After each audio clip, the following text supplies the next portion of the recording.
So, it is a measure of the pre-seasons he used to endure at Stoke City that he used to have sleepless nights leading up to day one.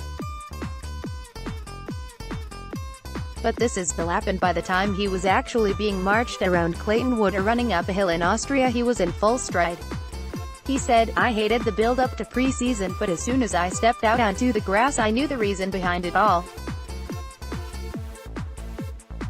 The nerves were horrific coming back in that first day, wondering about what we were going to do.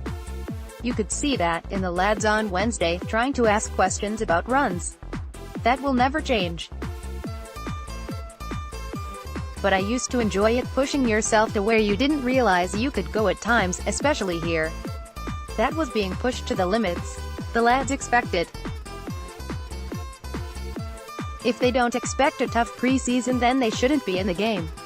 Rory Delap on his bicycle in Bad Aussee, Austria, during a tough Stoke City pre-season.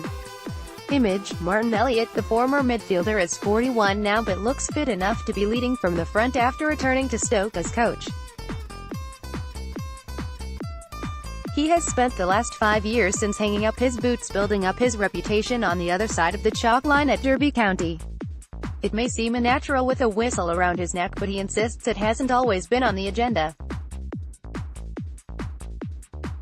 Yet even so, when he talks of his love for cold, rain and windswept winter mornings in Trent Vale, it seems like this was written in the stars. "I wouldn't say I was destined to become a coach," he said. "When I was playing I wanted to stay in the game, but I didn't know the role. But I started doing my badges while I was playing, and from the first moment I went into it I loved it. I can't imagine not doing it now, and I wouldn't care what level it's at. I just love being out there every day. I look around Clayton Wood and it's not a bad office to work at, especially when the weather is like this, but I love it in the winter too, when you're out there and it's cold and windy and the rain and you're all wrapped up. I couldn't imagine doing anything else. Hopefully I can be successful. I will put the hard work in, that's for sure. I actually enjoy it probably now more than when I was playing." Rory Delap chucks a snowball during Stoke City training in 2010.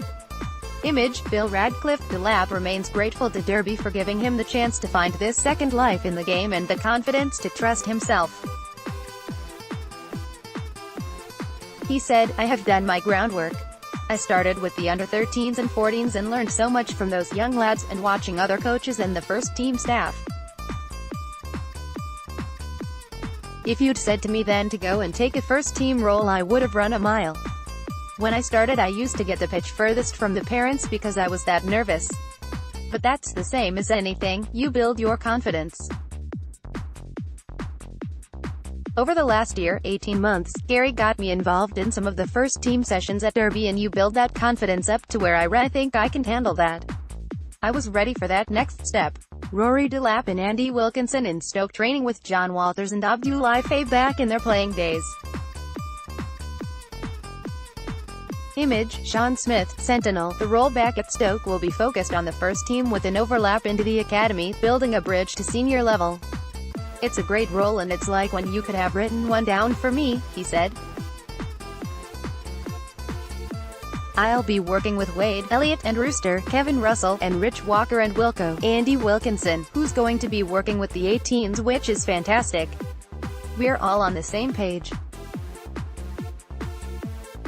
I know the coaches here from meeting them on courses and playing against one another, and we know we're all of a similar ilk.